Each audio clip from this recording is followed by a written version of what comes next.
The government is rejecting calls to relax the coronavirus lockdown, saying the outbreak remains at a delicate and dangerous stage. Ministers are asking us to adjust to what they're calling a new normal for some time yet. The government is reiterating the current restrictions are having a positive effect, with fewer people being treated in hospital. Well, the latest number of dead is up by 413 in hospitals across the UK. It's worth noting the numbers often come down over the weekend because of a lag in reporting. The number of dead now stands at 20,732, not including deaths in care homes or the community in England and Northern Ireland. With more, here's our science editor, David Shulman. In towns and cities, usually busy streets remain empty. A scenario set to continue as scientists warn that any relaxation of the lockdown would risk killing tens of thousands more people. The government insists on moving very carefully. We'll end up moving to a new normal, and I think we will need to make sure that we can proceed in a sure-footed way, which is why I know the temptation to start announcing proposals now, but actually until you've got the evidence that's not responsible, it risks you ending up misleading. I know you're not going to, but we need to take a sure-footed step forward which protects life but also preserves our way of life. The key measure that all governments are worrying about is the rate of infection. A month ago in the UK, it was about 3, which means that anyone infected could pass it to 3 others.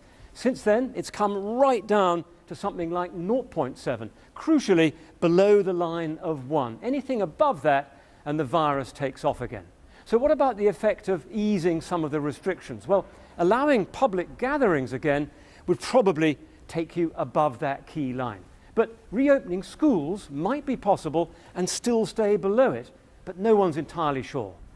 At today's Downing Street briefing, the government suggested that social distancing within schools might be an option, but wouldn't be drawn.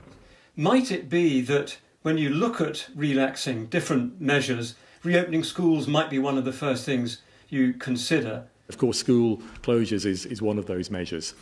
I think it's highly likely that there will be different combinations of measures, some of which are in place at the moment, but others that you have heard about, such as more sophisticated track and tracing, that in combination will keep that number below 1. All this is being assessed by the different nations in the UK.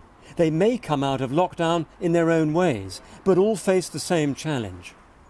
Some of the margins we will be faced with as we start to ease things are very, very fine indeed. So there will be a need for real care and caution, and perhaps in some instances to go back again if we find that things that we have done have allowed the virus to run out of control.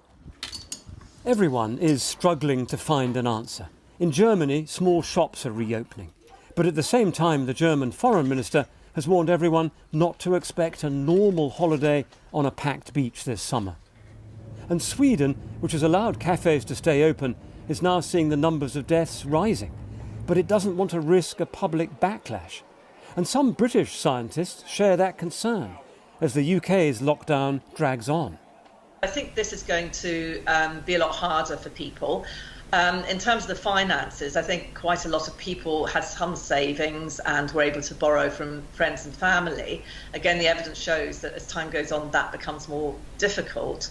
Also, if there are tensions between people, those can escalate, and we've sadly seen there's been a big increase in domestic abuse reports. And all the time, warnings from countries that thought they had the outbreak under control. Singapore is now installing thousands more hospital beds after a new surge in cases. Until there are new treatments or vaccines, there's no easy way to deal with the virus. David Shulman, BBC News. Well, our political correspondent Ian Watson is in Downing Street for us tonight. Ian, Boris Johnson is now back in residence in Number 10 after recovering from the virus. Is he expected back at work tomorrow? Very much so, Clive. At 9 o'clock tomorrow morning, he'll be chairing a meeting of senior cabinet ministers and advisers, and he'll certainly have a very full in-tray, which we'll have to look at too. He also has to make some very big decisions on where he's going to go on the whole question of a lockdown. While Number 10 say, look, it's business as usual, many of his own MPs are worried about the effect the lockdown is having on businesses. Downing Street insiders are also suggesting that they feel a kind of restlessness amongst the wider public about some of the restrictions restrictions. That said, I believe that the Prime Minister, when he finally gives us a route map towards easing the lockdown, will be very gently easing his foot off the brake because he fears fueling a second wave of infections. So the kind of thing that ministers are discussing behind closed doors are, for example, allowing a wider range of shops and businesses to reopen if they can ensure that good social distancing measures are in place. But Labour want to see a wider range of options discussed. That said, Clive, I think one of the early priorities that Boris Johnson is going to have, though, is to tell some members of his own party that he simply does not see a straight or simple choice between the health of the nation on one hand and the health of the economy on the other. OK, Ian, thank you for that. Ian Watson there in Downing Street. Well, there remains concern among care providers about testing for staff and residents in care homes in England. The BBC has spoken to more than 200 providers, and 3/4 say none of their staff has been screened. Access to testing for residents also appears to be patchy. The government says more people will be tested. Here's our social affairs correspondent, Alison Holt.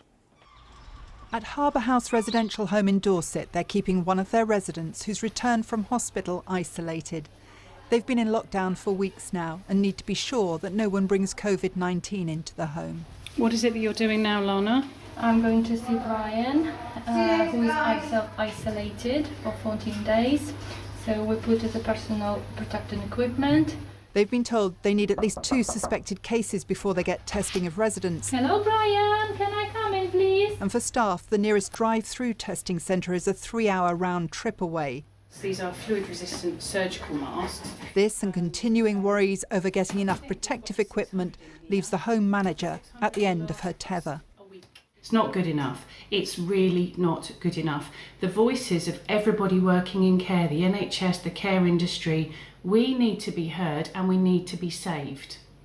The BBC has spoken to more than 200 care homes across England. Of those, 159, that's about 3/4, said up to last Wednesday none of their staff had been tested for COVID-19. 127, so nearly 2/3, said they'd seen no screening of residents in their homes. Care providers have told me with some homes already seeing a high number of deaths from coronavirus, testing is vital to combat the infection. The only way to do that is to ensure that we have testing for everybody in the service. We can mitigate risk, but we can't eliminate it without the support of having accurate testing available to the services. The government says it's introduced mobile military units to provide testing in places like care homes and that residents returning from hospital are being screened. On testing, we have been ramping up our capacity to do those tests. Currently stands at over 50,000 a day, and we have started to invite large numbers of people now working in the care sector and care homes to undertake those tests, and significant numbers have. With care homes on the front line of tackling the virus now, the pressure to get more testing on the ground quickly is intense, and it's unlikely to go away. Alison Holt, BBC News.